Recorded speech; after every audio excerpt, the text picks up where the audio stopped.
Good morning, my billionaire friends. I hope you're comfortable. Welcome back to my channel, Tips and Profit.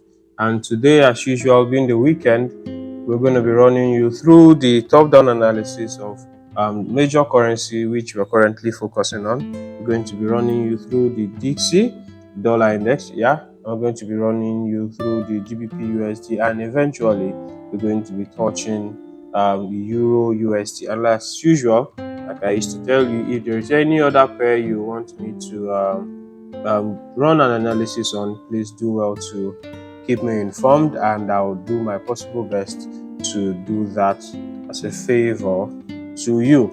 Now, without much talk, let's go to the chart. Now, this is the DXY, and we are looking at the monthly time frame of the DXY. The monthly time frame looks bullish. The monthly time frame of the DXY still looks bullish, and price has not broken any major structure. And of course, major structure is still very far away. Okay, the last major structure was from June 2021 up to December 2022, right? So this was the last major swing of the DXY. But for us day traders, we may not be focusing so much on the daily until all the other lower time frames, the daily and the weekly aligns to the monthly, then we'll pay much attention to it. Okay, so we're going to be looking at the monthly as it's been on a much higher time frame, and we're going to be switching down to the weekly. The monthly, like I said, is still bullish. This was the last bullish swing. Price is just retracing all the way down to somewhere, and we can even draw a Fibonacci retracement to see where price is going to on the monthly. Okay, so let me take this off.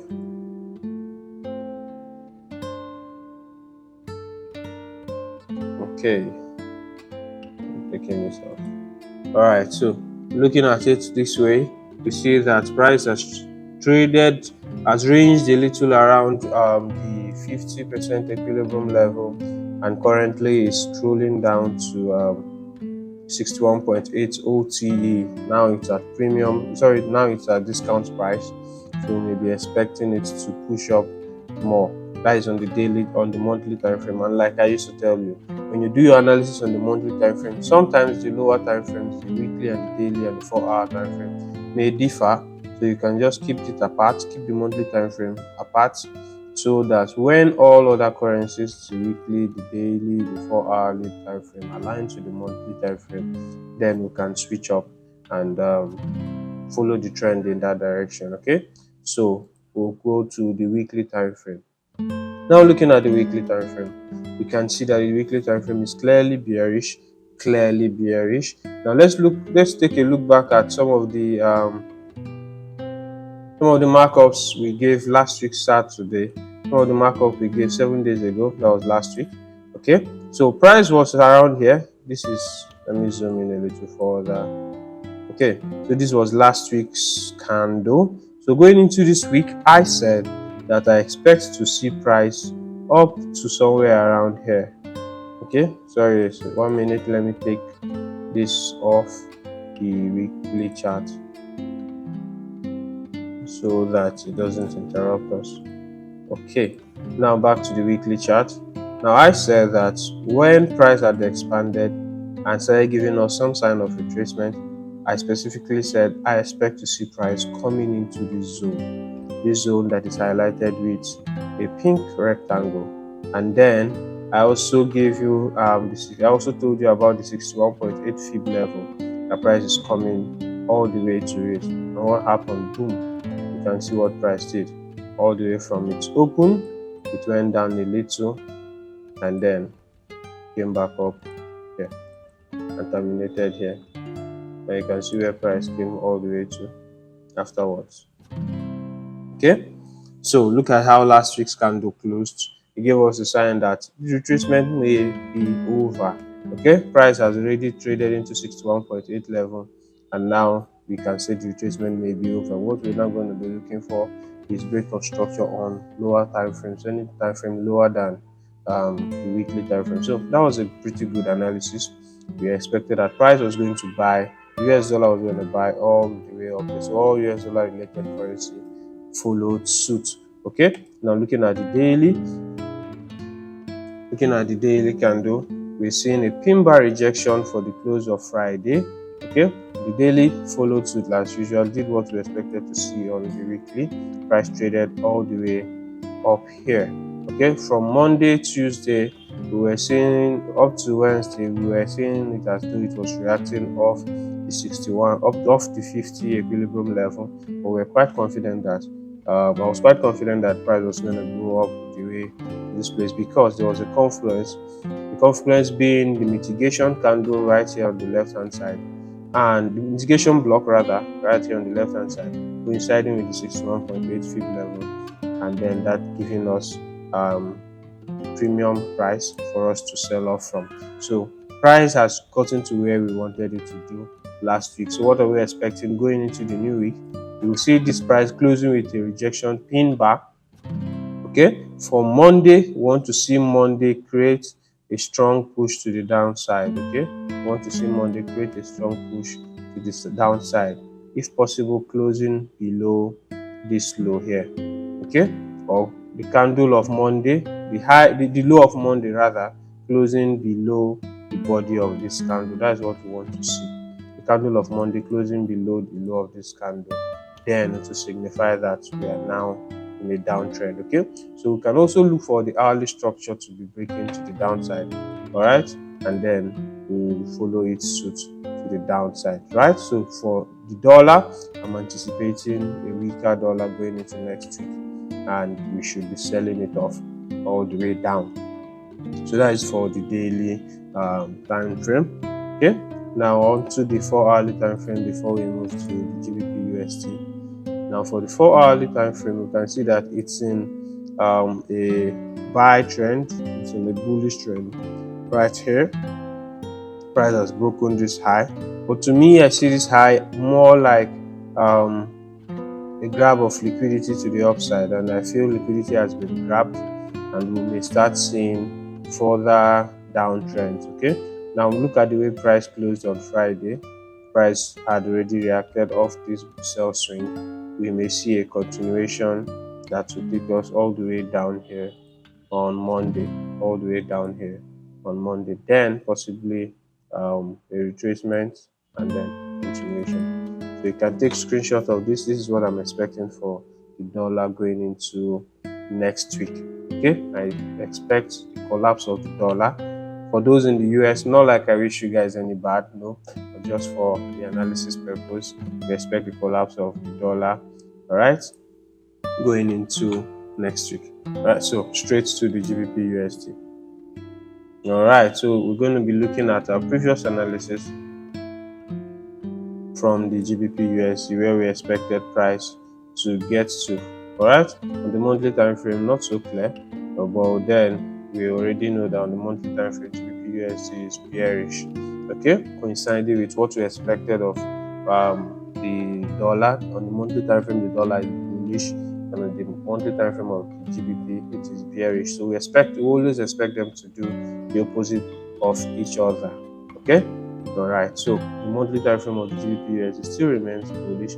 Price look not to have traded into this fair value gap residing right here.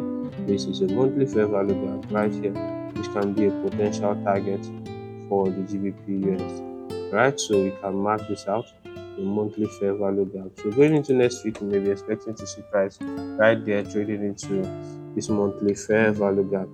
Right, so I'm going to get rid of these arrows so that they don't disrupt our chart. Taking them out.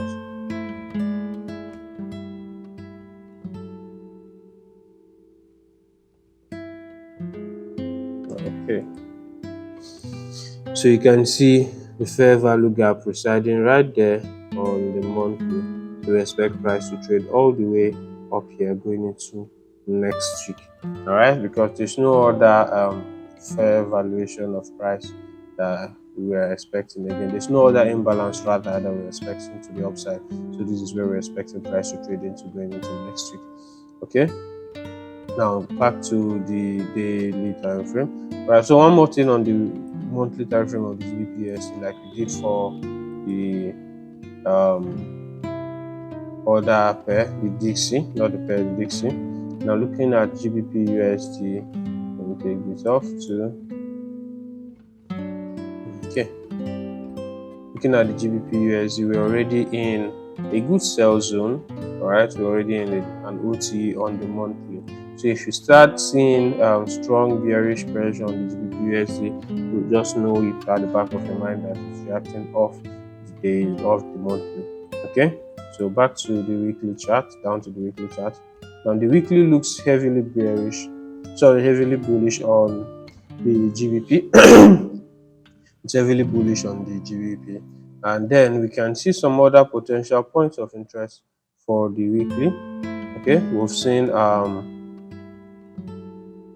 the monthly fair value gap, right? And now there's also a weekly imbalance. The imbalance candle is where the close of this candle right here, where my mouse pointer is, the close of this candle does not completely align on a straight horizontal line with the open of the next candle. So that is kind of a weekly candle imbalance. We expect price to fill that up on the weekly time frame. It hasn't been filled yet. So this is another potential point of interest for the GBPUSD on the weekly time frame. And looking at how last week candle closed, with a doji, so it may signify some upward pressure that may come back into the market. The doji signifies that there is an indecision between the buyers and the sellers. So going into next week, our fingers are crossed. But then this is what I expect going into next week. I expect the GBPUSD to trade all the way up. Alright, so you can take screenshots of this. This is my 2 points of interest for the GBPUSD. Alright, taking out liquidity and then trading into these levels on the weekly time frame. Alright, so going into next week, I expect GBPUSD to be bullish. I'm going to be buying GBPUSD, and if possible, I'm going to show you my trade markup when we come back for a review next week. Alright, so this is what I'm expecting for GBPUSD going into next week. Already it expanded in previous 3 weeks, and then the last 2 weeks showed us some level of retracement. You can look at the FIB tool. You can see that it has retraced to the discount level below 61.8, so it's ready and ripe for a buy. Okay, so going into the daily now is at a discount level, just like the weekly. Daily is at a discount level for a buy, and we're targeting those levels that I've highlighted on the monthly and on the weekly. Okay, so the daily is at a good discount level for a buy. Okay, and we're expecting it to continue to push back up. All right, so the close of Friday, they're giving us the sign of a push back up to the upside. Okay, so the daily is clearly in an uptrend. For those of you who may be having this confused, the daily is clearly in an uptrend. Okay, this is the last major buy swing from the 29th of July.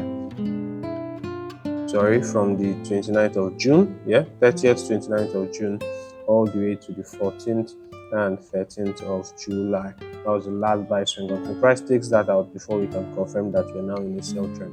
But until then, price is still within this range. Okay, price is still within this range from here all the way here. Price is still within this range, 547 pip range.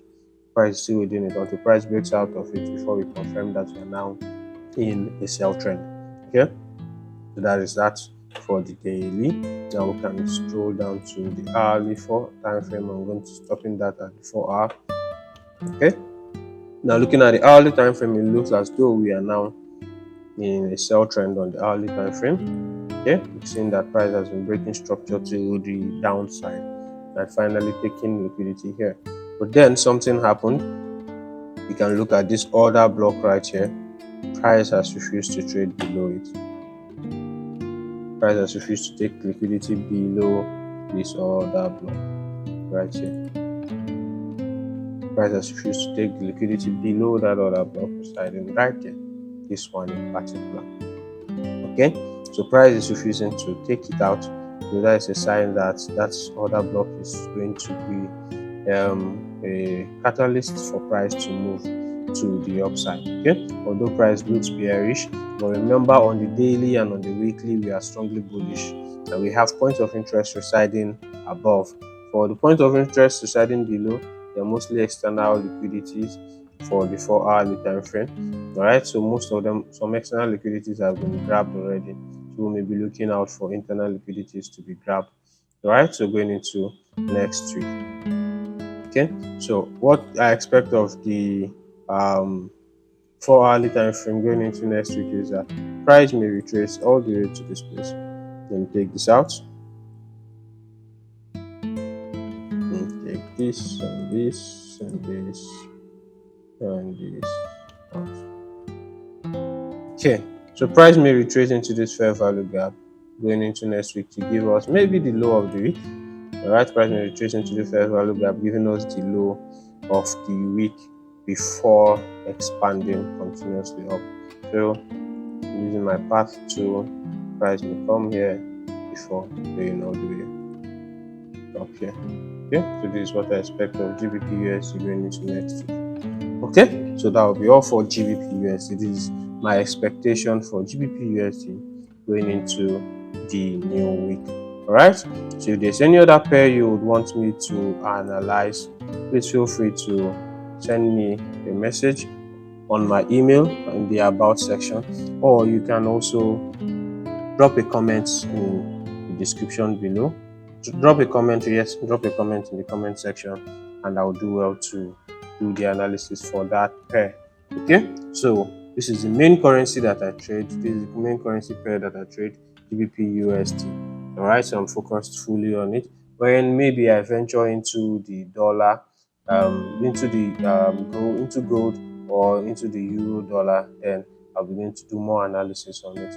Okay, so that will be all for now. I wish you good luck and good trading. Remember, my name is CJ and I do not own the market. I wish you good luck and good trading. May the pips be in our favor going into next week. Cheers, guys.